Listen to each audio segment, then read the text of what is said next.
So guys, as you can see, we are back with another video today. So basically what we're going to be doing in this video is just getting all of the animals into a new routine. As I said in the previous video, we have returned to work now. So all the animals are on different routines because I'm on a different routine.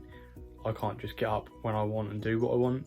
I have to be at home only on certain hours of the day. So basically it is a Wednesday and I've just finished. I worked a 5 AM until 2 PM and now we're going to come home and do some of the animals, so let's go. So we'll start at the start. Obviously we've got this little man who is an absolute worry to go back to work because you're just working and you think that he has toppled himself over and he's just going to be sitting there all day. So he is an absolute troublemaker.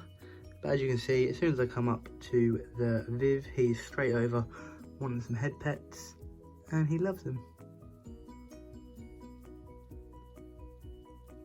So yeah, he's chilling, but as you can see, he has made a mess while I'm at work, so he needs some more food because he looks rather hungry.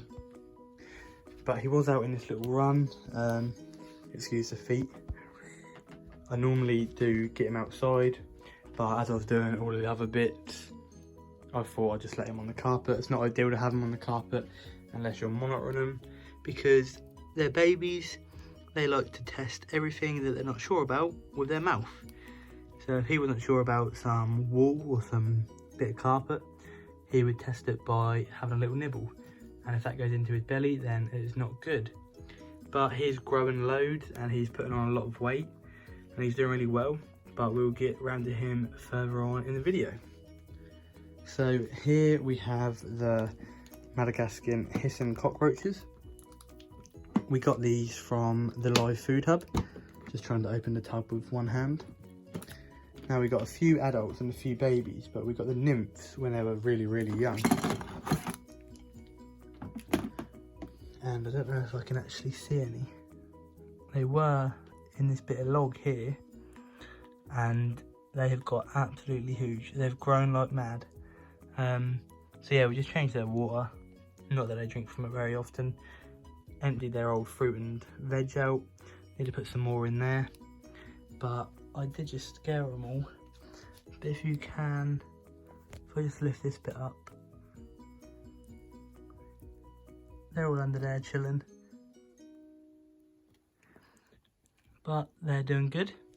There's not too much to say on these guys. They will be going into a taller Viv soon. Probably a glass tank because it's better for them. And it's also nice to actually see them out because they have got some pretty nice colours, especially under a good LED light as well. So I'll put this back. Now I'm going to try and film most of this with one sort of take, like one sort of clip, instead of keep going between different clips like I normally do. So they are sorted.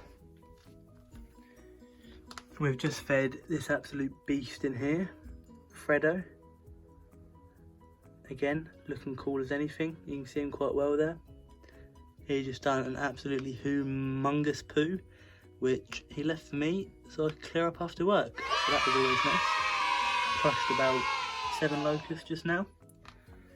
Now I tried to get this little guy, Rolo, the rescue crested gecko, but you can't even see him. Oh, you can see his tail. But as you can see, he done a runner and he's now at the back of the tank and I can't get him. So he won't be getting fed today. Now I come home and this is the lion day gecko tank. And does it look a bit odd to you? Because it does to me.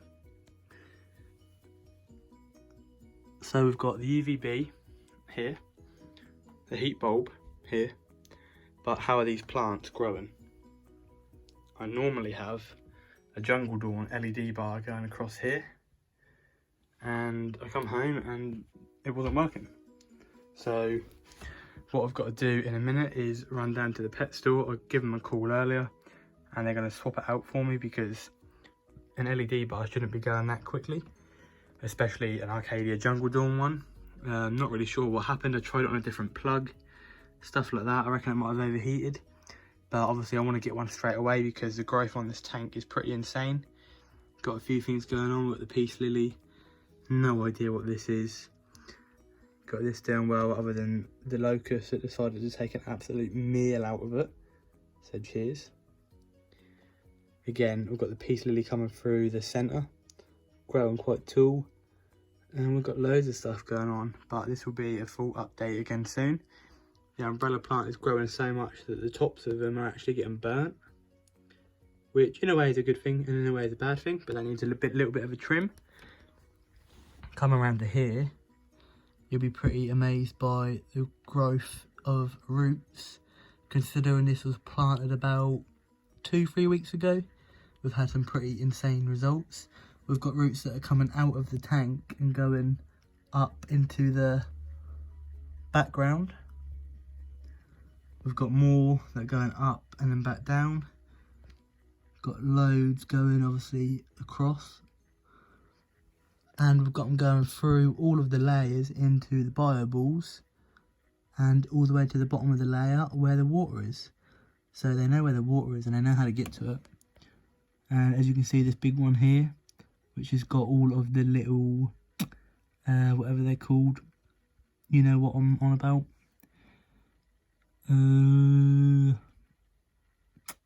Oh my god, yeah, so it's got them on, whatever they are. You know what they're called there. Right guys, so I was just editing this video. Yes, I'm editing it in my car because I've got some spare time and it can be done on my phone. But anyway, springtails. How did I forget this? Springtails, springtails, springtails. Now when you get back to the video, I'm going to go on about it again because I forgot. But springtails, it was just one of them days. I was back at work, I was struggling and my brain just wasn't working. But yeah, springtails guys, don't forget it. So I need to get that tank sorted out because, well, it's pretty annoying. Like I said, I don't want the plants to die. The line day gecko Candy, it's probably behind that big plant. She often is behind that big plant, but where? No idea. So yeah, and do you know what is really annoying me? What these little things are called. Because I get them so often, I actually buy them from the pet store. And I've just had an absolute brain fart where I have no idea what they're called. It's really annoying me. But anyway, so that tank's done, and this guy down here is done. Now, this drawer is a bit empty at the minute. We've got the Mantises down there. This guy had a pretty big meal the other day. I give him a moth. He is at the back there. He is a giant African. He's doing good. Yeah, so he's just taking in that big meal, digesting that. And then here we have the ghost mantis, as you can see. And again, looking pretty cool. If it will focus. Yep, so we also need to go to the store and get some more flies for them as well. Oh, I think this is actually... Oh. Now if you look here, we'll put that one back because it's actually molten. So here we've got the flower mantis, the Malaysian flower mantis. And as you can see, it's actually going through its first molt. Now if it weren't so little, I'd set up a time lapse, but that's going to be way too difficult. So I'm just going to leave it how it is. So moving on to that, I just put that little guy back so he should molt hopefully okay if he doesn't fall off, but he didn't look like he was on there too well. Here we've got our locusts. Basically what we do is, first of all, try not to let them escape. What we do is basically just have one egg carton, aspen because it absorbs a lot of moisture and it is really good to have in there. And then in this corner we have some tortoise pellets because when we wasn't experienced with tortoises, we bought tortoise pellets and thought they were a good diet. And we done one little bit of research and realised they were absolutely terrible. So we've never given them a tortoise pellet, so the bugs have them instead and they quite enjoy them. And I have some bug grub in the corner there and also some of that liquid water, but they still get a spray as you can see because they much prefer that. So that is pretty simple and basic for the locusts, and it is the same with the crickets as well.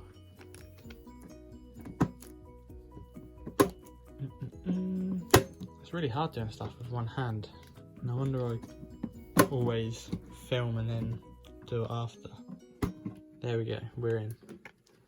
So with the crickets, just one egg carton. They did have Aspen, but last time, you know what crickets are like. If you own crickets, you know they're really, really smelly.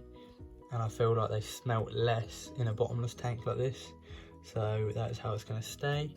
And it's also easier to clean because they poo like crazy. They've got some bug rub there, and that is it. But they will get spray, and I'm not going to stand here talking too long because the smell is going right up my nostrils and it absolutely stinks. So they're going back. Now over here we've got our very first mantis that we have owned, which is the giant Haysian mantis, as you can see there. His molt is down there. His tub is a bit water stained, but that's his old molt, and this is his first meal since his old molt. And well, he's an absolute beast now. He's going to be going into an upgraded tank, and that will be coming shortly. He's eating a locust, and he absolutely crushes them, and it is one of the best things to see feed. I think they are super cool and really easy to care for. And as you can see here, look at the size of him. It's pretty big. I would open it up, but that means spinning them upside down, and it's not worth it.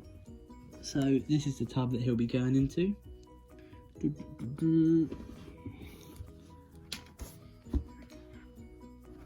I've already made it, and as you can see, it's quite a considerably a bit bigger, if that made any sense. So there he is at the minute, and that's what he's going into. We've just done the mesh system, and as you can see, pretty tight, pretty secure. Looks not too bad.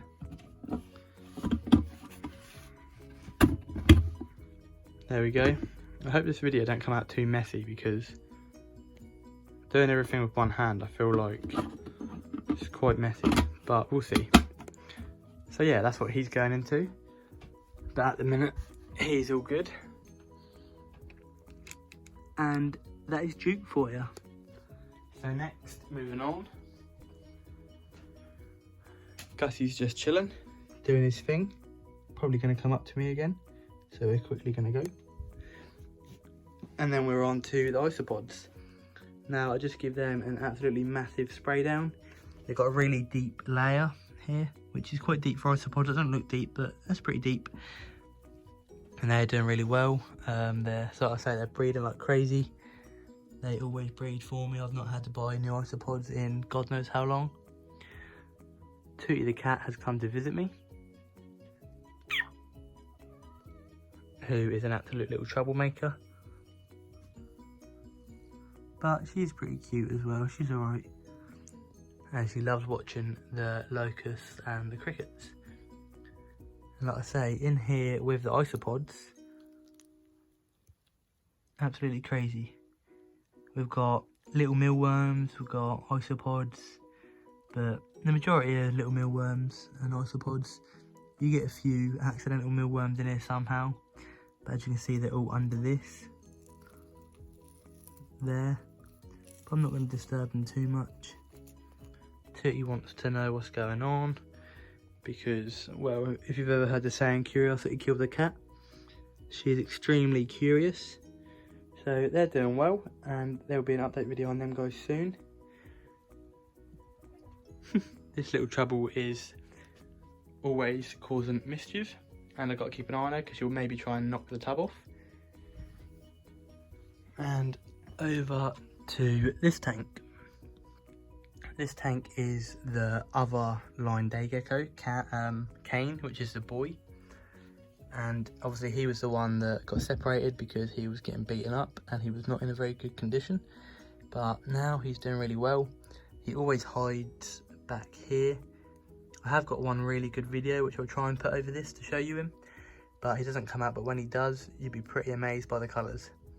Exact same tank size, exact same equipment with the heat bulb and the UVB. The only thing different is this is not a bioactive setup yet, but it will be. All we need to do is do the layer, grab a light, and get some plants for him. But other than that, he will be good to go. Get some bedding in there and some bio balls and some substrate, sorry, and he'll be really good. But when I first enter the room, he's normally always out, which means he does enjoy this tank, but he just doesn't enjoy people, so we try and sort of stay away and give him space. And last but not least, we have little Gussie. Little Gussie is an absolute troublemaker, but we love him, and he's dragging all sorts from him because he's just a little troublemaker, but he's pretty cute. Doing really well, growing loads. We're feeding him all the right stuff we should be, but there will be a massive video on him soon. I've not even done a care video on him, but there'll be one. But like I say, he's doing good. Got a few photos of him the other day outside eating the flowers, so you know, he's pretty photogenic, but I just feel bad for him. I feel like there's not potentially enough room in here for him. I mean, it's pretty big, but I just feel like he'd like a bit more room because he's always on the sides. Everything's how it should be, temperature wise and cold end set up. You know, we've got the topsoil with the pond liner. Again, this is a much more in-depth video needed for this really, but this is how tortoises should be kept. And as you can see, he's pretty well off in here, minding his own business. So now it's getting pretty late into the day. What we're going to do is basically do some food for the Isopods and for the Madagascar and Haysian cockroaches. So if I just flip the camera, I will show you what we've got. So here we have just a normal shop bought banana, and what we're going to do is basically utilise the most of what we can from it. So in here I've already cut it up. So this will go to the Madagascans, which are over here. It will go into their food bowl and they will enjoy that. So I'll put that in there, just like that. And like I say, they'll tuck into that almost instantly. They can smell it, they've got incredible smell. Now this bit we're going to leave there for a minute. And with the peel, the best thing to do with the peel is put it in what is essentially my compost bin, which are these guys. Now what I normally do is, as you can see here, look, some orange peel there, because they just absolutely devour everything. Now that's right where it goes into the actual orange itself, so it's a harder bit. So they've left that there, that you can see. But other than that, they would normally absolutely devour anything like this. So what we're going to do is lay it down on the insides like that. Same with this one here. Just so it's like that. Put these back over it. And in a few days' time, we'll see how much they've ate of it and how much is left. But also, if you've got sort of smelly bugs, like the crickets, or something like this, maybe smelling, or even the Madagascans for that matter, always try and give them food that smells good. So as you can see here, really dried up, that red thing, I only give the crickets peppers, because peppers have got such a strong smell that it sort of takes away the stink of the crickets. But this will smell really nice in here as well. Same with the orange peel as well, every time you go into the tank. But they'll soon start work on that once they realise what it is, if they haven't already. So we'll check back in a few days on that. Now, just as I was finishing filming that, I actually looked up and I can see Kane. Now what we're going to do is slowly see how close we can get to him before he runs off. But as you can see, I went downstairs to get the banana peel and he comes out straight away. Now normally if you go slow, he's not too bad. There we go. Wow, this is really good progress, because I think this is potentially the closest I've got to filming him in a while. But as you can see, he's doing really well and he's about to run. So we're going to back off and give him a little bit of space. But that was good to get him on film finally. There you go, as you can see, he's now going back down to his spot. So we're going to be a bit quiet and let... Now, I didn't actually film what I'd do with the leftovers of banana. So the top half I cut up into chunks. Put the chunks in there for the Madagascans. And then I cut this bit down the middle in a half. Half of that will go to the locusts. And I'll move that food out. And the other half will go to the crickets. So they've got the banana in theirs. And so have the crickets, and as you can see, they're already making light work of it. But you just got to remember to take it out in a couple of days because they won't eat all of that and it will go mouldy and stink. So yeah, other than that, we've covered the Madagascans, crickets, locusts, isopods, that little troublemaker.